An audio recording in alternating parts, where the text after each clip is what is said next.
السلام علیکم۔ آج آپ لوگ کیسے ہیں؟ آج ایک بہت ہی اہم ایشو کے اوپر میں بات کر رہی ہوں۔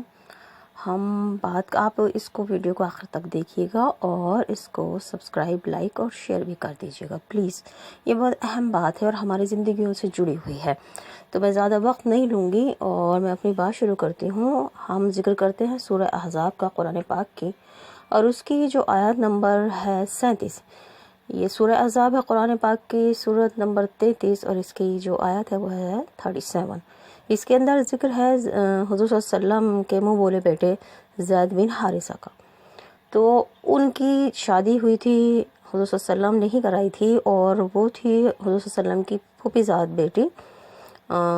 حضرت زینب رضی اللہ تعالیٰ عنہ۔ تو ان سے شادی ہوئی تھی، حالانکہ ان دونوں کے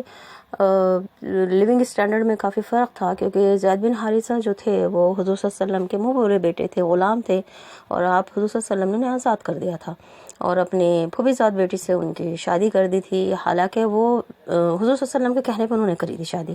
بہرحال جو ایک اسٹینڈرڈ میں فرق ہوتا ہے انسان کے لیونگ اسٹینڈرڈ میں، کہ ایک الگ اسٹیٹس کا ہے، دوسرا الگ اسٹیٹس کا، تو ان دونوں کی بنی نہیں، شادی کے بعد انڈرسٹینڈنگ نہیں ہوئی ان کی،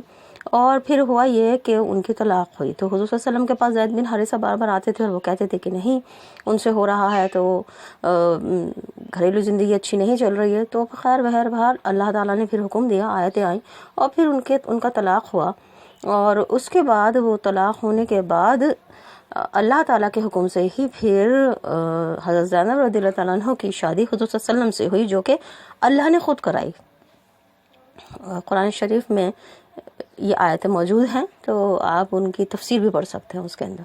اور سمجھ سکتے ہیں اس چیز کو۔ یعنی اللہ تعالیٰ نے اس وقت کی وہ جو ایک رسم تھی کہ منہ بولا بیٹا بیٹا ہوتا ہے، نہیں، وہ بیٹا نہیں ہے، وہ منہ بولا بیٹا ہے، تو اس کی جو وائف ہے اس سے حضور صلی اللہ علیہ وسلم شادی کر سکتے ہیں۔ یہ جاہلانہ رسم تھی کہ لوگ کہتے تھے منہ بولا بیٹا جو ہے سگا بیٹا ہے، تو اس کی جو بیوی ہے وہ بہو ہے، نہیں، ایسا نہیں ہے۔ یہ جاہلانہ رسم تھی جو اللہ تعالیٰ نے ختم کی۔ لیکن یہاں پر جو میں بات آپ کو بتانا چاہ رہی ہوں، جو کہنا چاہ رہی ہوں، بے حد اہم ایشو ہے، وہ اتنا اہم ہے کہ جو ہماری سب کی زندگیوں سے جڑا ہوا ہے، اور وہ یہ ہے کہ ہمارے ہاں اللہ تعالیٰ نے کوئی پابندی نہیں لگائی ہے، الحمدللہ ثم الحمدللہ۔ اسلام مذہب کسی کو بھی زبردستی کسی رشتے میں جڑنے کے لیے نہیں کہتا، بلکہ اگر کوئی رشتہ زبردستی جوڑا گیا ہے اور خاندان میں پریشانی چل رہی ہے،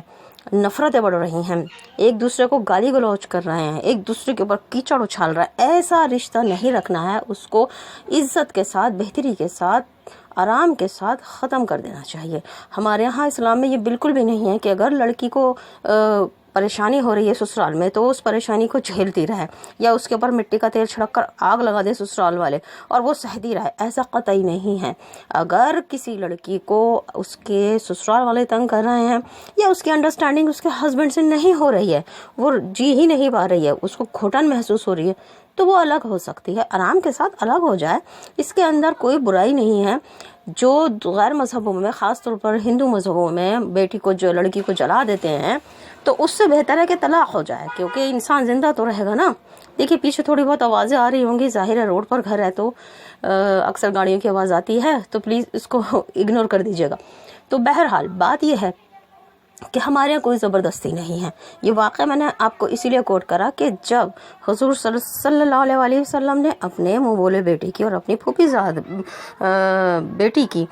شادی ختم کروائی، کیوں؟ کیونکہ ان کے اندر انڈرسٹینڈنگ نہیں تھی، کیونکہ ان کا جینا محال ہو گیا تھا، وہ پریشان تھے بہت زیادہ۔ تو اللہ تعالیٰ نہیں چاہتا کہ اس کے بندے پریشانی کی زندگی گزاریں، اور اس سے دو خاندانوں کے اندر جو ہے کشیدگی پیدا ہو جائے، دشمنی پیدا ہو جائے، اس سے بہتر ہے کہ الگ ہو جاؤ، ایک دوسرے کو ٹارچر مت کرو۔ اللہ تعالیٰ بالکل یہ بات پسند نہیں کرتے کہ ایک دوسرے کو انسان ٹارچر دے اور اس ٹارچر والی زندگی کو برداشت کرے، نہیں، قطعی نہیں۔ اللہ تعالیٰ نے آزادی دے رکھی، حالانکہ طلاق جیسا جو کام ہے وہ حلال ہے، لیکن وہ اتنا پسندیدہ کام نہیں ہے۔ لیکن اگر دو زندگیاں الگ ہو کر سکون سے رہ سکتی ہیں اور ساتھ رہ رہی ہیں، تو پریشان ہیں، وہ بے انتہا مصیبت میں زندگی گزار رہی ہیں،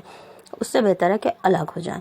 میرے یہ کہنے کا مطلب تھا کہ کوئی بھی لڑکی، چاہے وہ بڑی عمر میں شادی کر رہی ہے، چاہے وہ ینگ ایج میں شادی کر رہی ہے، اگر میرے پاس کئی ایسے آئے ہیں قصے، اور میرے سامنے کئی ایسے ہیں لوگ کہ جنہوں نے لڑکیوں نے بڑی عمر میں شادی کی اور اس کے بعد وہ بہت زیادہ پریشانی کی زندگی گزار رہی ہیں کہ وہ سوچ رہی ہیں کہ انہوں نے غلطی کر لی شادی کر کے. کیونکہ پہلے کچھ تھا، ہسبینڈ نے کچھ وعدے کرے، کچھ کہا، اور اب اس کے بعد پہلے سرپرستی کی بات کری کہ لڑکی اکیلی ہے، اس کا کوئی نہیں ہے تو ہم سرپرستی کریں گے، لیکن اس کے بعد اس نے اسے نوکرانی بنا دیا اور وہ سارے گھر کے بیماری میں بھی کام کر رہی ہے، وہ سارے اس کو خرچہ بھی نہیں دیا جا رہا ہے. تو یہ ساری چیزیں ایسی ہیں کہ دیکھیے آپ سب لڑکیاں جتنی بھی ہیں بہت سوچ سمجھ کر فیصلہ کیا کریں. جب ایک ایج زیادہ ہو جاتی ہے تو اس کے بعد کسی کے ساتھ بھی ایڈجسٹ کرنا مشکل ہوتا ہے، کافی مشکل ہوتا ہے، کیونکہ ایک انسان کا لیونگ سٹائل بن جاتا ہے، جینے کا طریقہ بن جاتا ہے آزادی کے ساتھ جینے کا. تو آپ لوگ بہت احتیاط سے، ہو سکتا ہے بہت سارے لوگ، بہت ساری لڑکیاں اور بہت سارے آدمی یہ والی بات میری سن رہے ہوں، تو دیکھیں سوچ سمجھ کا فیصلہ کریں آپ لوگ کہ اگر شادی کرنی ہے تو پھر اس کو نبھانے کی غرض سے کریں. تو ایک دوسرے کو تنگ کرنے کی وجہ سے نہ کریں کہ انسان سوچے کہ اس نے ایسا کیوں کرا، اس نے کیوں شادی کی، غلطی کر دی اس نے شادی کر کے. ایسا نہ کریں. میں مردوں سے بھی یہ گزارش کرتی ہوں کہ دیکھو بھائی، اگر آپ لوگ شادی کرتے ہو تو پھر اس کو نبھاؤ. میں عورتوں سے بھی یہ گزارش کرتی ہوں کہ جب آپ شادی کر رہے ہو تو پھر اس کو نبھانے کی کوشش کرو، لیکن اگر نبھا نہیں پا رہے ہو تو بنا لڑائی جھگڑے کے، بنا ایک دوسرے پر کیچڑ اچھالے، آرام سے پیار سے الگ ہو جاؤ. قرآن پڑھو، قرآن کی یہ والی آیتیں پڑھو، سورہ احزاب کو پڑھو اور اس میں دیکھو کہ کس طرح سے لکھا ہے کہ الگ ہونا ہے. سورہ طلاق ہے، سورہ نساء ہے، ان آیتوں کو پڑھو، ان صورتوں کو پڑھو اور اس کے حساب سے فیصلے کرو. اور ایک دوسرے کے اوپر کیچڑ مت اچھالو، ایک دوسرے کو تنگ مت کرو، ایک دوسرے کے جذبات کا خیال رکھو پلیز. مجھے امید ہے آج کا یہ ویڈیو آپ کو پسند آیا ہوگا اور کوئی نہ کوئی تو ضرور ان باتوں پر عمل کرے گا، مجھے امید ہے اللہ تعالیٰ سے. تو نیکسٹ ویڈیو میں بات کریں گے، تب تک کے لیے آپ لوگ خوش رہیں، صحت مند رہیں، ایک دوسرے کا خیال رکھتے رہیں، اینڈ بی